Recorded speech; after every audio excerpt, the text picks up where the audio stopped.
Okay, it's me. Chapter 24, Field Day. I was quiet all day, my head swimming with nightmarish images. It wasn't until well after school that my heart rate slowed to 1,000,000 and my brain could clearly pay attention to the outside world. I can't believe Feebletop made you captain after what you said to Lutzkrut, Rishi was saying as we walked through the neighborhood with a bunch of friends. I keep flashing back to the look on her face. Priceless. The best part, though, is that with you as captain, we can't lose. Huh? I didn't like the sound of that. We have to win, Slim added. Why? Greg asked. Super adventure! Slim yelled in his face. I'm not worried, though, Rishi continued. We can't lose. Dave is like lightning fast, and Rodney, well, he's Rodney Rathbone. It's going to be awesome at Super Adventure. Besides the regular coaster, they built a new one. Destination Death. I didn't want to hear any more. First of all, I hate roller coasters. Are we surprised that he hates roller coasters? But that wasn't just that. Half of the school was expecting me to lead them to victory. Meanwhile, every time I've held a key position during an athletic event, I've choked and lost it for my team. Just last year, back in New York, I tripped right before the finish line on the 100-yard dash. Thank God Dave was running it at Babbers Field Day and not me. Do we have inferences going? Huh? Can you make an inference? The 100-yard dash was worth the most points. Chicken Legs McGraw is on the white team, and he's real fast, Greg was pointing out. Rishi smiled. True, but next to Dave, he looks like a slug.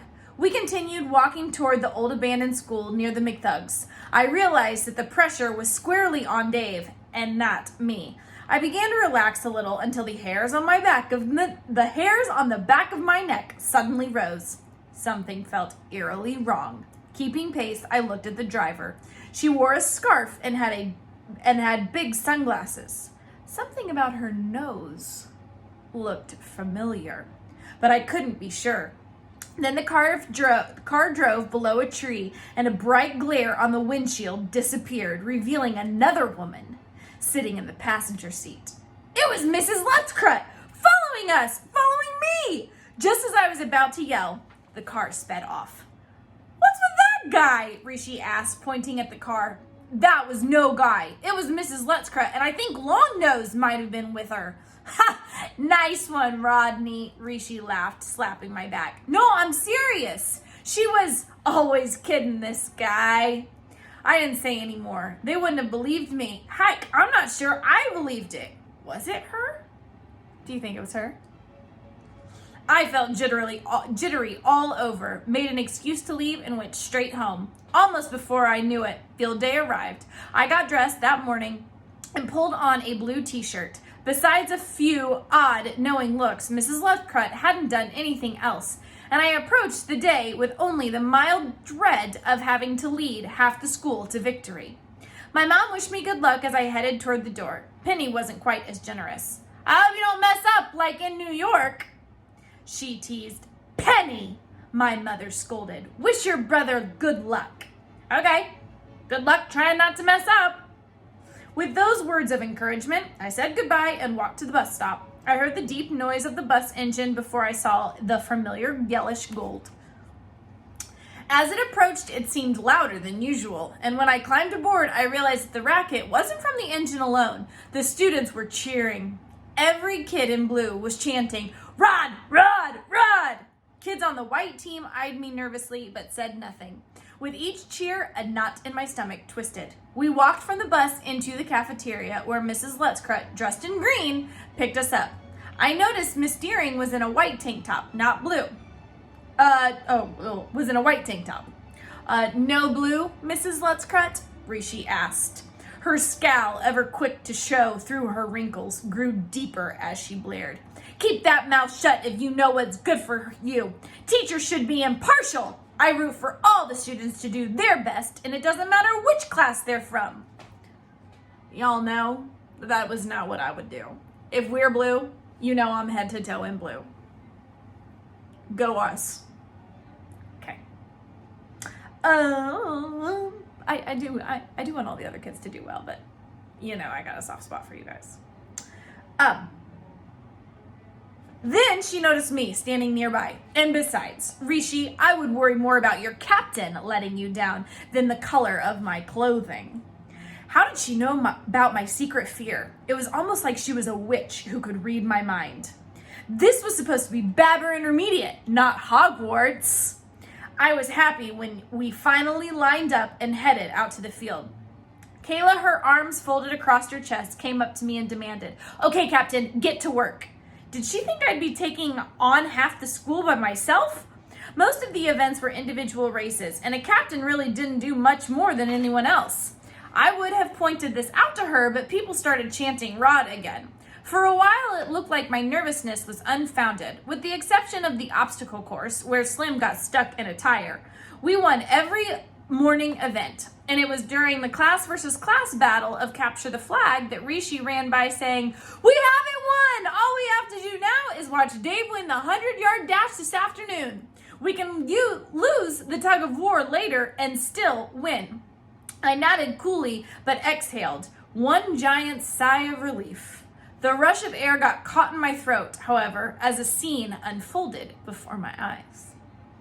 Dave did a spin move during Capture the Flag and ran by a white team tagger, but he didn't notice Josh slicing toward him from his blind side. Josh clearly didn't care about the score in the game. He was going in with a lowered shoulder. Dave saw him, but it was too late. He and Josh collided with a sickening smack. Dave crunched to the ground and in a heap and didn't get up.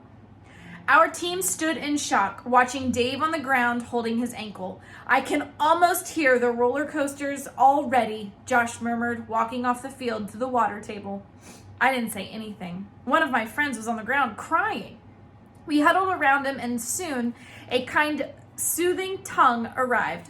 "Stop that blubbering, Rishi," Mrs. Lettscrut snapped. "What did you hurt? Why are you crying?"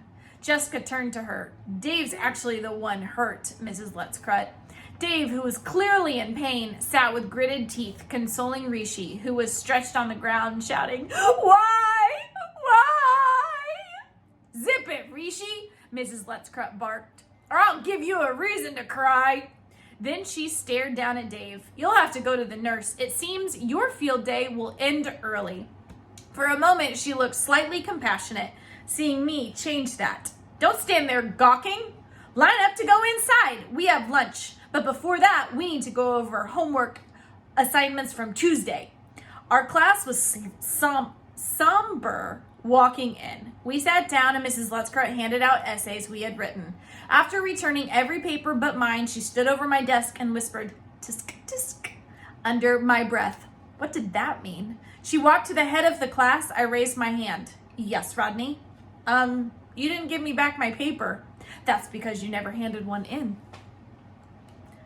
"I have given you an incomplete on that assignment." Her eyes were gleaming and looked straight into mine. "But Mrs. Lettscrut, I did hand it in." Her right eye began to twitch. "Are you calling me a liar?"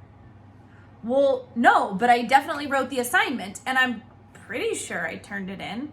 Suddenly, she had me doubting myself. "Well, I'm pretty sure you're going to fail if I give you another incomplete." I heard some kids chuckle, and I didn't like it one bit. "That was dumb not handing in your paper," Jessica mentioned as we returned outside for recess. "I did!